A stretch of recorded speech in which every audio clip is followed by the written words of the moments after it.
10.3 area and perimeter.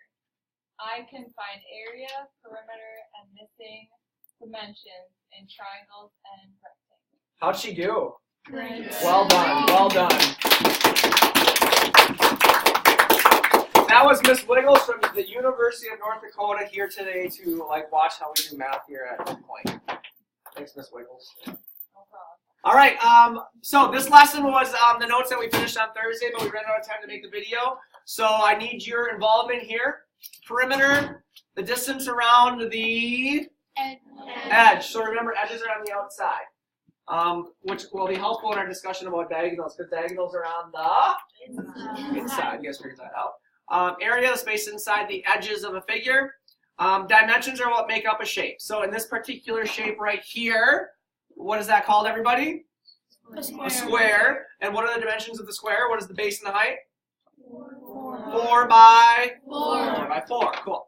Formula, you all are familiar with that word. A square, a rectangle are all pretty common words for you from the past. And then a triangle has an angle sum of what, everybody? 180. Good. And it's an observation, or I think for a lot of us, a realization we made is a triangle is half of a Square. All right, are these formulas down here very, very important? Yes. So to calculate the area of a rectangle or a square or a quadrilateral, we're going to take length times width. Another way of saying it would be base times height. And now you just told me that a triangle is half of a quadrilateral, right? Yeah. So obviously then, to find the area of a triangle, you would do base times height divided by 2. It's half of that. Cool. And then this is just another way of writing it. 1/2 base times the height. You cool? You with me? All right. And what is the label we always put on area? What is the label, Heidi, we always put on area? Yeah, whatever the units is, we have to have a square. And perimeter just simply has the units. Good. Finding the area in the perimeter. Number 12, we just practiced base times height because it was a quadrilateral. B was a quadrilateral to find the area. Perimeter, you just add up the edges, which I think you're all good at. Make sure the labels are correct. What are these guys called? What are these little marks called, you guys? Somebody tell me what those little marks are called. Shrejani. Congruent markers. And congruent markers state what, Shrejani? All the sides are equal. Cool.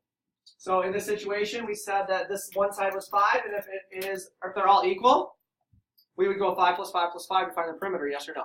Yeah. And then y'all remember that this little guy right here, this bracket, gave us the height. Good job, good job, good job, good job. And then the last one, the only thing I want to point out on letter D is many of you said the answer was 16 by 16. Remember that? Yeah. Okay, we know it's not 16 by 16 because if we were to calculate the area, which is what I gave you, 16 times 16 was like 256 centimeters squared, remember? Yeah. So if you're taking a very important test, like to get into Harvard or Yale or some college that you want to get into someday, you would double check that answer, right? Yeah. A lot of you came up with 16 by 16, then you would plug it back in to figure out if that truly was right, and you would realize, oh wait, 16 by 16 gives me a huge area. Okay, you would have been calculating the perimeter of that shape when you found 16, right? Remember that? How we realized that? So double check your answers. Make sure you double check your answers and make sure they're logical and make sense. Questions before we go? Yes, ma'am. So do you just keep on divide by 2 on D? Do we divide by 2 on D? Yeah. Remember what we did It on... would still get, I wasn't here from the last Okay, what we did here is we knew that the area of a square was length times width. And we knew that the area was 64.